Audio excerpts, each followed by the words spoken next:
You may remember the story of the cowboy out in Arizona who was riding down a trail, and he rounded a bend and he saw an Indian lying down on the ground in the middle of the trail. And the Indian had his ear pressed close to the ground. And as the cowboy got closer, the Indian began to speak. "Wagon," he said, "drawn by 2 horses. Horses both dapple grays. Passengers in wagon. 2. 1 man, 1 woman, man driving."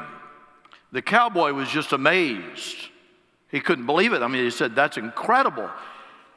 You can tell all that, get that information by just listening with your ear to the ground?" The Indian responded, "No, paleface. Run over me half hour ago."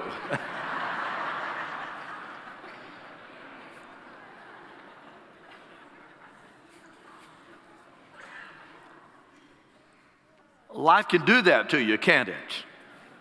It can run right over you, knock you off your feet, and send you reeling. And the scary thing is, you can't always see the trouble coming. It can sneak up on you. It can catch you by surprise. Now, there are some of you here this morning who must feel like that Indian. You've been run over. You've been through some hard times, and your faith is being tested.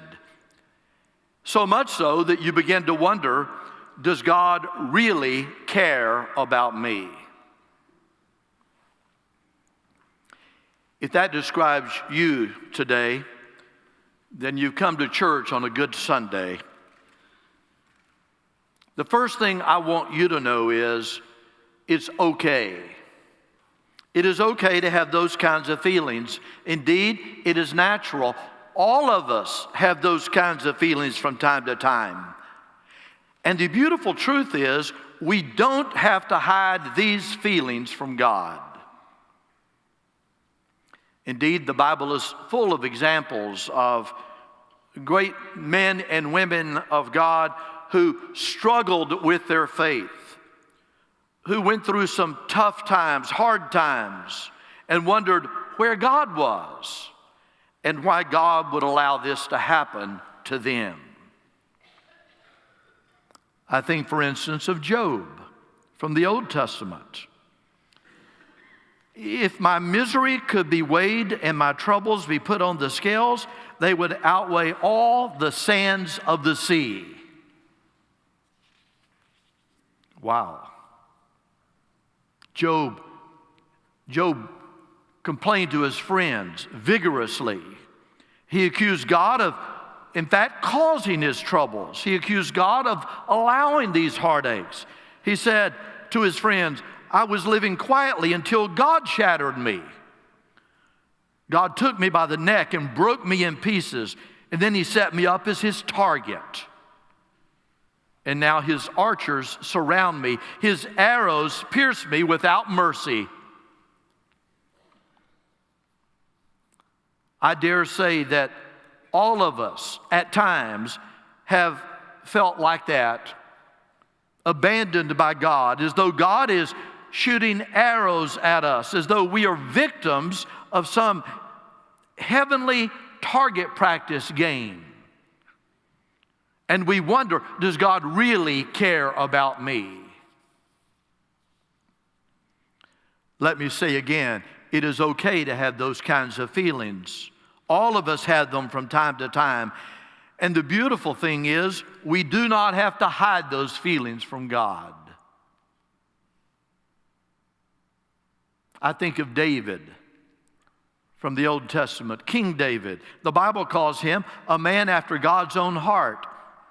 And yet, David certainly experienced times of questions and uncertainties and feeling remote, distanced from God. Listen to his words from Psalm 22. My God, why have you abandoned me?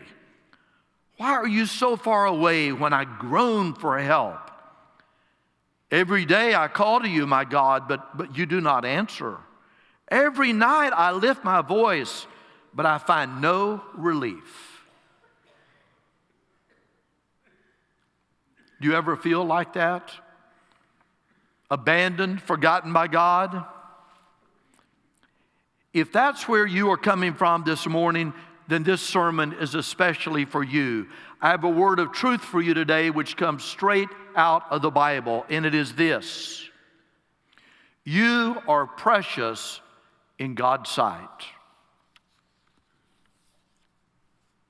He loves you.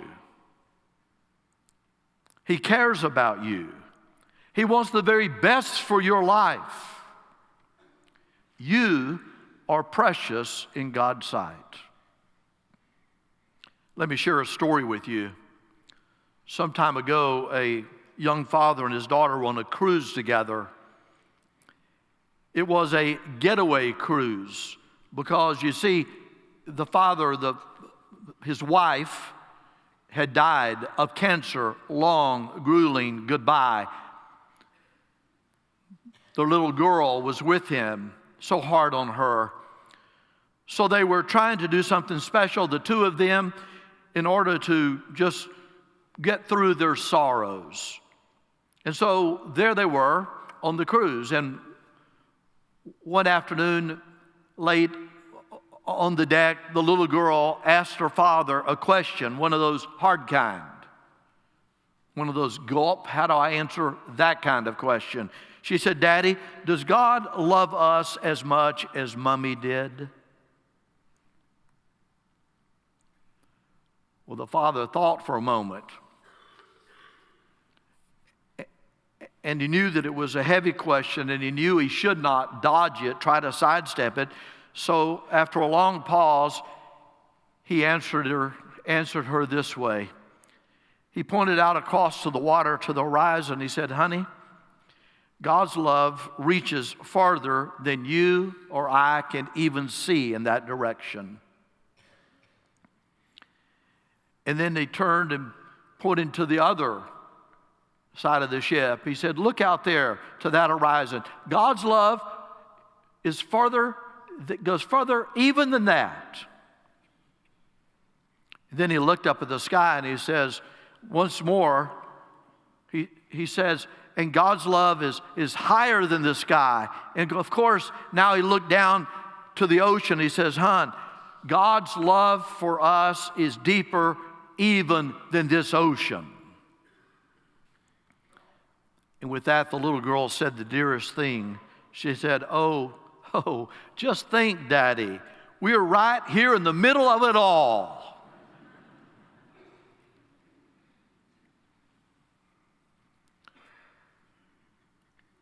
My friend, if you're here today and you are discouraged, if life has been hard for you, if you've been experiencing tough times, then you may not sense it, and you may have a hard time believing it, but the fact is, you are surrounded by God's love. He has loved you from the beginning. You're not some cosmic accident, some product of some mindless evolutionary process. No, you are God's own child. And He brought you into being, and He breathed into you the breath of life. There's not a parent around who withholds judgment, waiting until that new child reaches those teenage years and see how they fare to decide if you love that child or not. No, you love your child from the moment he or she was born. There was no trial period. Indeed, you started loving your baby before birth. Birth was just when you got better acquainted. You started loving your child long before that. And that's how it is with God. God has loved you from the beginning. The psalmist understood this truth. Listen to what he wrote. For you created my inmost being. You knitted me together in my mother's womb. I praise you because I am fearfully and wonderfully made. Your works are wonderful. I know that full well. My frame was not hidden from you when I was made in the secret place, when I was woven together in the depths of the earth. No, your eyes saw my unformed body, and all the days ordained for me were written in your book before one of them came to be.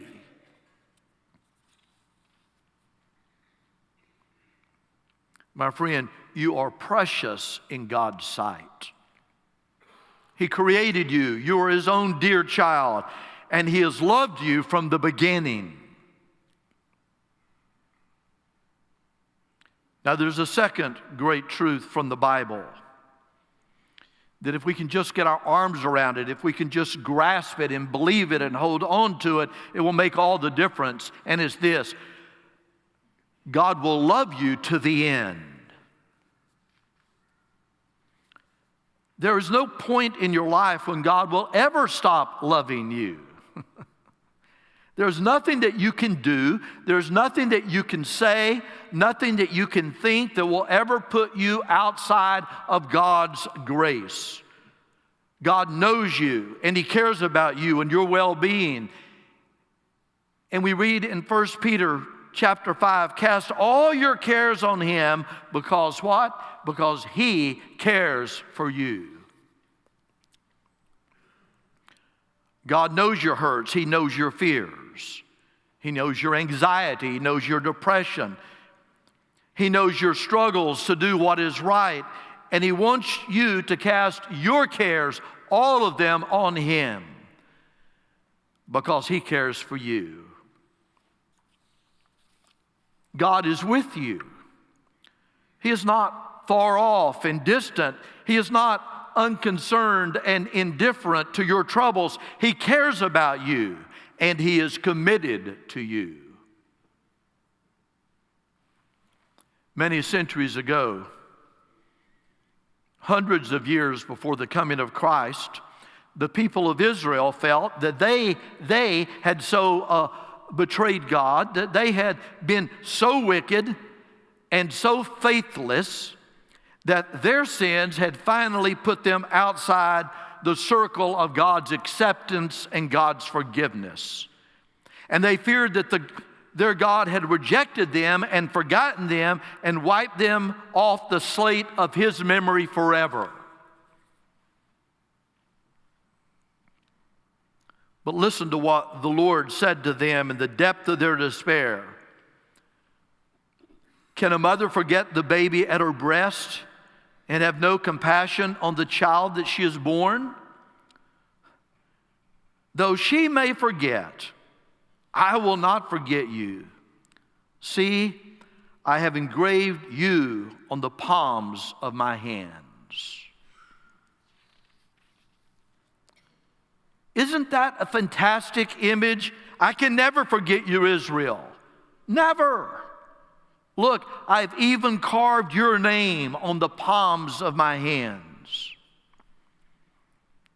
Oh, that rhetorical question. What would it take for a mother to forget the child that she once carried and then gave birth to and then nursed?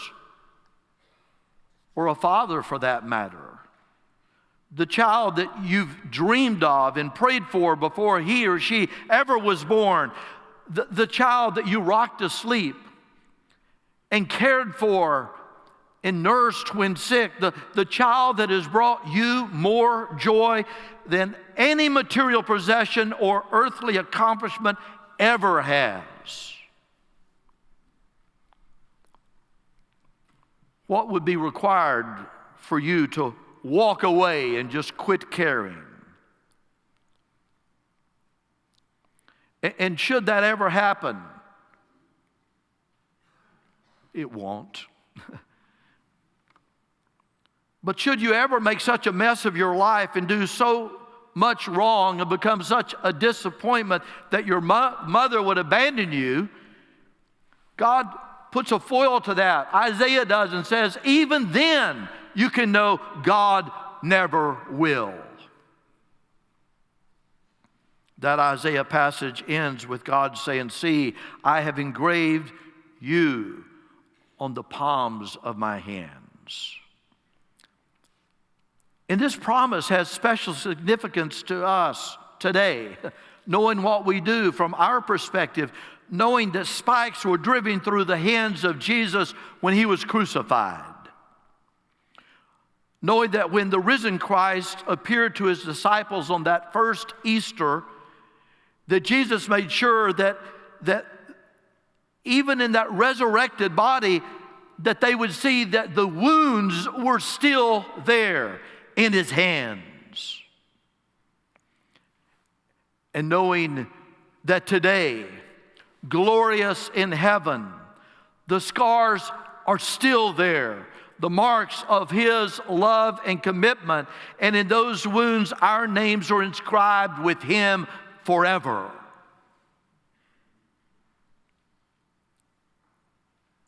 And that's what God is saying to us this morning. As human beings, yes, we have hurts along life's way. And yes, we make mistakes, and sometimes terrible mistakes. And when we do, it's easy to think that we've lost everything. And it is natural for us to wonder, and maybe even to begin to start believing that God has abandoned us. If that describes you, I want to say to you this morning as firmly as I can, it is not true. It is not true. Others may forsake you, but God never will. Others may abandon you, but God never will. What did God promise in Hebrews? He said, "Never will I leave you. Never will I forsake you." And so we say with confidence, "The Lord is my helper. I will not be afraid." Oh, let life take your dreams. Let life wreck your plans. Let life cause havoc with your finances. Let life steal your health from you. Let life even rob you of your loved ones. But don't ever let life take away from you the certainty that God is with you, that God cares for you, and that God is committed to you. You are not alone, and you never shall be. God is with you. God is for you. Whatever you have done, God is for you. Wherever you have wandered, God is with you. And even when you feel lost and alone, God has not forsaken you. And so if you're in a place this morning, maybe a place where you can't even love yourself, please know that his affections for you are more than you can imagine and deeper than you can comprehend. He loves you. And when he looks at you, there is grace in his eyes. And in his heart, there is an ocean of mercy. Oh, of all the promises that God has given us, there is none more precious than when God said, "I am with you, and I will never leave you nor forsake you." The promises of God are unfailing. And if you believe them, and if you'll walk in them, you will begin to experience a strength that is beyond your own. Yes, maybe you've done something in the past that's very, very bad, and it's outside of God's will, and you're embarrassed. Yes, maybe you have disowned God by the very way you've lived your life, and you've turned your back on God and not behaved as his child. But I tell you this, God will never disown you. Your name is carved on the palms of his hands. And so I want to invite you this morning to believe in the God who believes in you. Not a God like you hear so often talked about, a God who's out to get you, a God who carries around a little book to keep score of all infractions, a God ready to pounce on you, a God who will beat you up and leave you hanging whenever you've made a mistake. No, but the God of Scripture, the God revealed to us in truth, the God who believes in you more than you can imagine. And so in your own way this morning, on this Communion Sunday, I want you to ask Him to become part of your life. And ask God, please, to love you at the very ugliest place of your being. And you know what? He will. And He'll wipe it all away. And if you'll do that today in your own way, you can know that God is faithful. And you can leave this morning feeling loved like you have never felt it before.